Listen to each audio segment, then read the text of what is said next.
Hello everyone, this is Isaac White from the Crockett Tavern Museum, and we want to welcome you all to yet another Fun Fact Friday. Now, of course, for those of you who have been following along with our recent videos, then you know that we've been focusing on medicine, medical practices, as well as surgery and sanitation in the course of the last few videos. But in the last video, we not only talked about some of the rather gruesome aspects of surgery, such as amputation or trephination, but in the latter part of the video, we also talked about how some of the procedures that would be done at these hospitals were not considered procedures that would force a patient to rest in bed and recover. In fact, some of these could be considered outgoing patient treatment. Now, what would some of those outgoing patient treatments be? Well, it's very simple. One of the practices that was considered to not be an invasive procedure, surprisingly, was actually the process of bullet removal.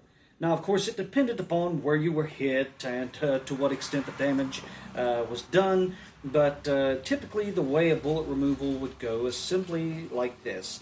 The physician, of course, depending upon what hospital you were at, whether it was American or Spanish, you might get washed hands, you might not, but the physician is going to go into the hole with his fingers, and if the bullet's not too deep, he is then going to, if he can locate it, just simply wrap his fingers around it and pull the bullet hole out, wash it out, pack it full of a Linton mixture, bandage you, and you're on your way. However, if the location of the bullet still remained a mystery, then in that case, a probe, which is a metal stick with a porcelain tip, would be called for. And the reason that these probes had porcelain tips upon them was a rather genius idea, but yet simple in its construct. So the reason they had the porcelain was because lead, whenever it touches porcelain, it will leave a mark on the porcelain itself. So with that being said, you put a probe in, you touch that lead bullet, next thing you know, you have an idea of where the location is, and the physician would then go in with his concave forceps, extract the bullet, then he would flush out the wound with vinegar water. In some cases, vinegar water wasn't to be had. In some cases, it could be just water. But typically, especially here on the frontier, we see that alcohol, especially whiskey, was one of the main things that was used to sterilize stuff. And there is, in fact, an account which David Crockett gives to us about his uncle accidentally shooting a man through the side, and he watched as his father performed a very similar procedure as what we've just discussed to go ahead and clean out the bullet hole, pack it, bandage it, and of course it ended up saving the man's life. So, but nonetheless, the wound obviously has to be sterilized. Then it would be packed with a Linton mixture, something that we talked about in our last video, which is biodegradable. It can be absorbed by the body. So unlike other sorts of Linton mixtures or modern day hemostatic Linton, you don't have to worry about constantly changing it out because it's being absorbed by the body.